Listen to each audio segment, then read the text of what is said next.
Hello everyone. Welcome to this month's Gosho study. We will be studying the blessings of the Lotus Sutra. This is the passage we are studying. You must have read it on your own. Let's quickly go to the background. In 1276, at the age of 55, Nichiren Daishonin wrote this letter from Mount Minobu to a disciple named Miyomitsu. Little information is available about him, but he seems to be a trusted disciple with strong faith. Both him and his wife frequently make offerings to the shonin to support propagation efforts. The shonin therefore thanked them deeply and wrote other important information. But with this passage, we are only focusing on his time when he gave his disciple. Indeed, the Daishonin conveyed many important information to Miyomitsu in earlier passages. He assigns Miyomitsu to summarize and convey the heart of all his messages to his wife. So in the preceding sentence, he wrote, "Please explain these things carefully to your wife." In the concluding sentence, the Daishonin wrote, "Bear in mind, the Lotus Sutra contained only a few passages elucidating the truth, but a great many words of praise." He wanted Miyomitsu to focus on conveying the heart and purpose of our practice to his wife, which is to practice in the way as taught by the mentor for the happiness of oneself and others. Let's get to the passage. The more wood is heated in flames, the brighter will be its color. The more a sword is wilted, the sharper it will become. The two examples stress the importance of continuing efforts in order to see results. From this, you can see the Daishonin used examples carefully so that his disciples can grasp his teaching quickly. Such is the Daishonin's deep compassion for his disciples. Many other examples exist to disciples living in remote countryside. The Daishonin uses examples of animals well known to them. To illustrate the superiority of the Lotus Sutra over other sutras, he likens the Lotus Sutra to the eagle, king of the sky, and the other sutras to other animals who are no match for the eagle. As an analogy to prayers, the Daishonin talks about the three things needed to start a fire: a good piece of steel, a good flint, and good tinder. The Daishonin continues, "The same is true of prayer. Three things are required: a good teacher, a good believer, and a good teaching, before prayers can be effective and disasters banish from the land." Now this passage can definitely help us understand the next sentence, which reads, "The more one praises the blessings of the Lotus Sutra, the more one's own blessings will increase." Now what do you think are the corresponding concepts? Oh, I know. Blessings increased should equate to prayers answered, which is the purpose of our practice. The blessings of the Lotus Sutra will correspond to good teachings.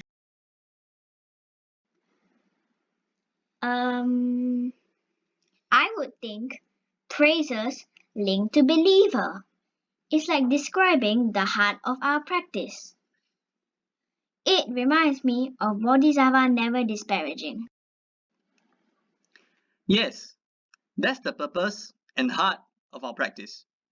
That's the message Miyomitsu should convey to his wife. With this, let's look at the learning points. The more we praise, the greater benefits of the mystic law we enjoy. This corresponds to the purpose of our practice, which is to gain victories in life. Expand the network of friendship, and together we advance along the path of happiness. This corresponds to the heart of practice, which is to gain happiness for oneself and others. Oh, I know just the way to praise the Lotus Sutra. Show me! Ta-da! I will place signboards everywhere. Lotus Sutra Buddha. Oh, Squirtle! Hold on a second. That's not the way we do it. A good mentor will immediately tell us that there are more purpose in our practice than to seek benefits for ourselves only, and certainly not in this manner. It is therefore important to practice with the correct spirit as taught by the mentor. The Daishonin wrote in many Goshos that it is with this spirit that has enabled him to discard the transient and reveal his essential purpose in life. Now, practice as taught by the mentor is none other than practicing for oneself and others. The Daishonin frequently stress on the need to persevere and to awaken to one's mission in life in order to not live a life of regrets. He wanted all his disciples to support and foster one another with the spirit of many in body, one in mind. On perseverance, he said, "Be diligent in developing your faith until the last moment of your life. Otherwise, you will have regrets."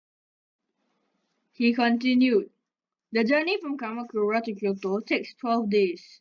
If you travel for 11 but stop with only 1 day remaining, how can you admire the moon over the capital?"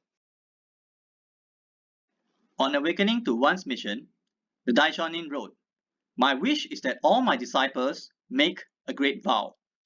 The Daishonin is trying to help us realize that we are not practicing simply to get rid of our bad karmas. Now, each one of us actually have a unique mission only we can fulfill. Hence he wrote, "If you are one of the same mind as Nichiren, you must be a bodhisattva of the earth. Were you not bodhisattvas of the earth, you could not chant the Daimoku." Ikeda Sensei further explains, the heart of the great vow for Kosen Rufu and the life state of Buddhahood are one and the same.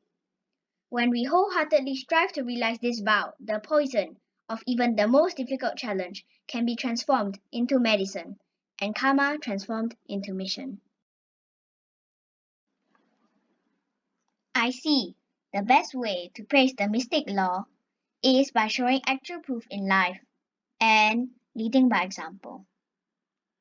Calling all lion cubs and young phoenixes, let us believe in our mission, chant abundant Daimoku, and challenge our dreams and weaknesses courageously. On supporting others, there's this concept of the voice does the Buddha's work. We can do so by sharing the joy of faith, the great beneficial power of our practice, and our experiences of faith in a natural and honest way with others. On fostering others, there's this concept of single-mindedly aspiring to see the Buddha, or the spirit of Bodhisattva never disparaging. And we can do this by creating opportunities for everyone to create victories in life, and recognizing and bringing their best out in others by praising their efforts for the realization of Kosen Rufu. So, this is the concept of oneness of oneself and others that Ikeda Sensei is trying to teach us. Ikeda Sensei says, happiness for the individual alone is impossible. There can be no happiness exclusively for the self, or unhappiness exclusively for others. The happier we make others, the happier we are. And as long as a single miserable person exists, our own happiness cannot be complete. That's right. However, true happiness is incomplete without expanding our consideration to include the environment. Hence, the Daishonin wrote, "If you care anything about your personal security, you should first of all pray for order and tranquility throughout the four quarters of the land." Now, this is the Buddhist concept of oneness of life and environment. Now, if you could put all these practices as taught by the mentor into action, the Daishonin says, when you are so united, even the great desire for widespread propagation can be fulfilled. With this, I'd like to end this month's Gosho study with Ikita Sensei's guidance.